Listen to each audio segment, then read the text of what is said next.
Halo sahabat Kompas TV, aku bakalan bawain 3 informasi yang terpopuler versi Kompas TV hari ini. Ada 3 informasi diantaranya terkait dengan posisi Wakil Gubernur DKI Jakarta yang akan terisi ya. Ini udah lama kosong dan akan terisi, sampai ke informasi mengenai wacana pembebasan untuk narapidana di tengah pandemi COVID-19. Tapi sebelum kita lanjut, jangan lupa subscribe dulu ya channel Kompas TV. Informasi pertama, ini terkait dengan kursi DKI 2 yang sudah lama kosong ditinggalkan oleh Sandiaga Uno yang kemudian ini akan diisi oleh politisi Partai Gerindra yaitu Ahmad Riza Patria. Ahmad Riza Patria akan mengisi posisi Wakil Gubernur DKI Jakarta yang mana dalam proses pemilihan di DPRD DKI Jakarta, Ahmad Riza Patria menang telak 81 suara mengalahkan Nurman Syah Lubis.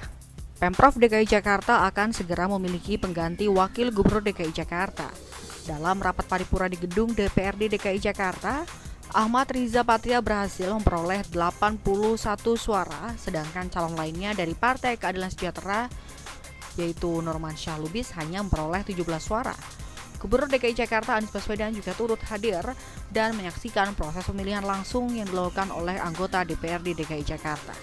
Alhamdulillah tadi kita sama-sama menyaksikan proses pemilihan, penghitungan suara sudah selesai dan terpilih Bapak Ahmad Riza Patria. Saya ingin mengucapkan selamat dan insya Allah nanti kita bisa bekerja sama dengan baik dan saya berharap nanti proses berikutnya bisa tuntas supaya terus bisa mulai bekerja. Itu aja dulu. Informasi kedua ini mengenai perkembangan jumlah kasus COVID-19 di Indonesia, di mana per 6 April 2020 ada penambahan jumlah kasus COVID-19 yaitu 218 kasus. Jadi total per 6 April 2020 ada 2.491 kasus positif COVID-19, di mana 2.090 pasien ini sedang menjalani masa perawatan. Sementara untuk pasien positif COVID-19 yang meninggal adalah 209 dan untuk yang sembuh adalah 192 pasien. Jadi sampai dengan saat ini memang untuk masih ada ya peningkatan untuk jumlah pasien COVID-19 dan terkait dengan hal tersebut juru bicara pemerintah untuk penanganan COVID-19 yaitu Ahmad Yuryanto meminta masyarakat untuk menerapkan saling menjaga jarak dan juga menjaga kebersihan di lingkungan mereka. Nah, untuk lebih lengkapnya berikut kami hadirkan pernyataan dari Ahmad Yuryanto.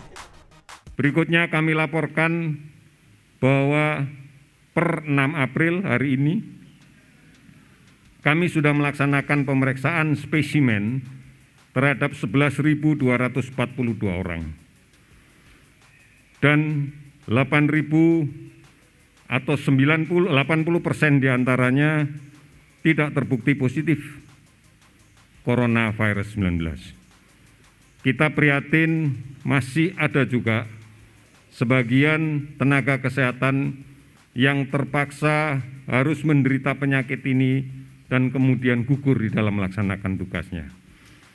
Oleh karena itu, komitmen pemerintah tetap dan akan diperkuat dengan cara mendistribusikan terus-menerus alat pelindung diri sebagai bagian kelengkapan dari petugas kesehatan untuk melaksanakan tugasnya merawat COVID-19 ini. Distribusi terus-menerus akan kita lakukan berbasis pada kebutuhan dari masing-masing provinsi. Gugus tugas sudah aktif di 27 provinsi dan 154 kabupaten kota. Ini adalah respon yang nyata bagi kesungguhan pemerintah untuk mengharmonisasikan upaya pencegahan COVID-19 ini.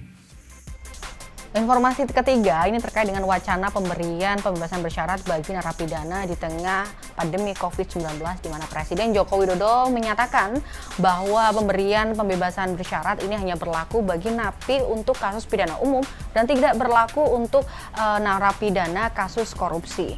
Presiden menyatakan bahwa pembahasan terkait dengan pembebasan untuk napi koruptor tidak pernah dilakukan. Presiden Joko Widodo menekankan tidak akan ada revisi untuk PP nomor 99 tahun 2012 tentang syarat dan tata cara pelaksanaan hak warga binaan pemasyarakatan. Terkait dengan wacana pembebasan bersyarat bagi napi pidana umum, menurut Presiden, pemberian remisi akan diberikan kepada napi kasus pidana umum yang memenuhi syarat dan kriteria. Hal serupa juga dilakukan sejumlah negara seperti Iran dan Brasil untuk mencegah penyebaran COVID-19. Saya hanya ingin menyampaikan bahwa mengenai napi koruptor tidak pernah kita bicarakan dalam rapat-rapat kita. Jadi mengenai PP 99 2012 tidak ada, perlu saya sampaikan tidak ada revisi untuk ini. Jadi pembebasan untuk napi hanya untuk napi pidana umum. Nah, itu dia 3 berita terpopuler versi Kompas TV hari ini. Jangan lupa ya untuk like, share, dan komen. Saya Maharani, sampai jumpa.